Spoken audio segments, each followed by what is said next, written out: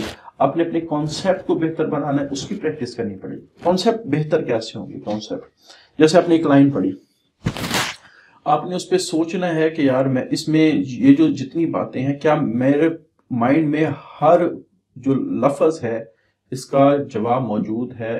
کیا میرا جو دماغ ہے یا میرے پاس جو نالج ہے کیا اس ہر لفظ کو پک کر رہا ہے یا نہیں کر رہا؟ اگر وہ کر رہا ہے تو اس کا مطلب ہے اس لائن سے ریلیٹڈ آپ کا کانسیپٹ بالکل کلیئر ہے۔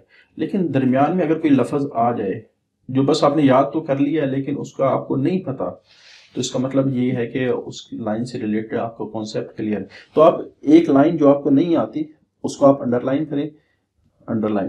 تو جب تک آپ اس کو نہیں سمجھیں گے آپ نے یہ کہنا میں نے آگے نہیں چلنا۔ اب سمجھنا کیسے ہے؟ آپ کے کافی سارے آن لائن لیکچر موجود ہوتے ہیں، کافی سارے ٹیچر کے، آپ کا اپنا ٹیچر ہے، آپ کے والدین ہیں، کافی سارے بچوں کے والدین ہیں جو پیرنٹس ہیں۔ تو آپ نے کہنا کہ جو میں ٹاپک پڑھ رہا ہوں اس کی ہر لفظ مجھے آتا ہو۔ تو جب تک اپنے مائنڈ کی پریکٹس نہیں کروائیں گے ہر لائن کو سمجھنے کی، اس وقت تک آپ لوگوں کے لیے ہر لائن کو سمجھنا مشکل ہو جائے۔ اسٹوڈنٹ کیا کرتے ہیں، بس مین کانسیپٹ اس کا ذہن میں بٹھا لیتے ہیں، اور بعض دفعہ جو MCQs ہے وہ ایسی لائن اس جگہ سے آ جاتا ہے جو اسٹوڈنٹ کے کانسیپٹ کے حوالے سے اتنی امپورٹنٹ نہ ہو۔ اس وجہ سے جب بھی آپ کسی ٹاپک کو پڑھیں تو اپنے مائنڈ کی پریکٹس بنائیں کہ اس کا ہر لفظ آپ کا مائنڈ کے اندر اترے۔ اور یہ کام پریکٹس سے ہو. یہ نہیں ہے کہ ہمارے پاس ایک لائک اسٹوڈنٹ اور نالائک اسٹوڈنٹ میں فرق یہ ہوتا ہے کہ ایک لائک اسٹوڈنٹ ہے وہ پورے پیج کے ہر لفظ پہ غور کر رہا ہوتا ہے، کیونکہ اس نے شروع سے ہی چاہے اس کے پیرنٹس نے اس کی پریکٹس کروائی، چاہے اس کے ٹیچر نے اس کی پریکٹس کروائی، یا اس کی گاڈ گفٹڈ کوالٹی ہے. تو جب بھی جتنے بھی لائک اسٹوڈنٹ ہیں ہمارے چونکہ آبزرویشن میں ہوتے ہیں تو ہمیں نظر آ رہا ہوتا ہے جو بھی لائک اسٹوڈنٹ ہوتا ہے وہ ہر لفظ کے بارے میں سوچ رہا ہوتا ہے، ہر لفظ کے بارے میں سوچ رہا ہوتا ہے. کیونکہ جس وقت ہم لیکچر کلاس میں ڈیلیور کرتے ہیں تو ہر کلاس میں 50 60 70 اسٹوڈنٹ بیٹھے ہوتے ہیں. تو وہ اسٹوڈنٹ، اور مجھے ہر لیکچر کے بعد، ہر لیکچر اگر سپوز میں لیکچر میں ایک لفظ مکس کر گیا تو ایک عام اسٹوڈنٹ وہ کبھی بھی اس لفظ کو پک نہیں کرے گا، لیکن ایک جو لائک اسٹوڈنٹ ہے جو ہر لفظ پہ غور کر رہا ہے، ادھر سے لیکچر بھی سن رہا ہے، دوسرا اس لفظ پہ غور بھی کر رہا ہے، اب وہ اس کا مطلب لازمی پوچھے گا کہ سر یہ لفظ ہے، یہ آپ نے نہیں پڑھا ہے. حالانکہ میں اس کا الٹرنیٹیو ہو سکتا ہے بعض دفعہ مطلب بتا چکا ہوتا ہوں، لیکن اس کا جو وہاں لکھا ہوا ہے اس کا مطلب اس کو نہیں پتا، تو وہ پھر تھوڑا سا آپ کہہ سکتے ہیں اپنے آپ کو پریشان سمجھ رہا ہوتا ہے کہ مجھے اس کا مطلب نہیں آتا. وہ ضرور ٹیچر کو یعنی اسے لازمی پوچھے گا. تو بیٹا یہ جو چیزیں ہوتی ہیں یہ ہر چیز ہمارے ہاں پریکٹس جب تک ہم نہیں کریں گے اس وقت تک ہمارے لیے ہر کام مشکل ہو. ایون ایک آپ کہہ سکتے ہیں چیز کو یاد کرنا ہے، یاد کیسے کرنا ہے اس کی بھی پریکٹس کرنی پڑے گی. ایک تو یاد کرنا ہے نا، یاد کیسے کرنا ہے اس کی بھی پریکٹس کرنی پڑے گی. تو انشاءاللہ کافی سارے میرا ارادہ ہے کہ جو یاد کیسے کرنا ہے، وہ جو ٹپس اینڈ ٹرکس جن کو ہم کہتے ہیں کہ یاد کرنے کے کچھ ٹپس اینڈ ٹرکس، وہ اس پہ بھی میرا ارادہ ہے ویڈیو بنانے کا. ٹائم مینجمنٹ پہ بھی میرا ارادہ ہے کہ آپ نے ٹائم مینیج کیسے کرنا ہے، اپنی کنسنٹریشن کیسے امپروو کرنی ہے، اس پہ بھی میرا انشاءاللہ ارادہ ہے. کیونکہ ایک ہوتا ہے محنت کرنا، ایک ہوتا ہے سمارٹلی محنت کرنا، دونوں میں فرق ہے.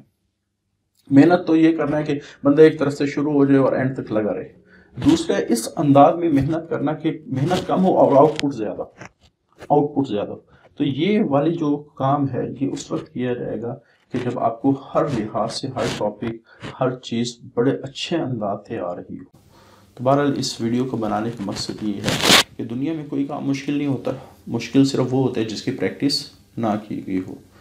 تو انشاءاللہ امید ہے میرے اس ویڈیو سے امید عادت نہ بھی پڑے ایک کام کرنے کا، اگر صرف دل میں خیال ہی پیدا ہو جائے. شروع میں کہتے ہیں کوئی بھی کام ہے اس کا سب سے پہلے خیال آتا ہے، پھر آہستہ آہستہ وہ خیال مضبوط ہو کے وہ انسان کے جسم کو ابھارتا ہے، سٹیمولیٹ کرتا ہے کہ اس نے یہ کام کرنا. جب وہ کام کرتا ہے اس کو جب رزلٹ آتا ہے پھر اس کو کام کرنے کی عادت اس کو پڑتی ہے. تو بہرحال یہ انسان کی فطرت ہے. تو جو انسان جس چیز پہ محنت کرتا ہے، جس چیز کی وہ پریکٹس کرتا ہے، اللہ تعالیٰ اس کے لیے آسان بنا دیتے ہیں.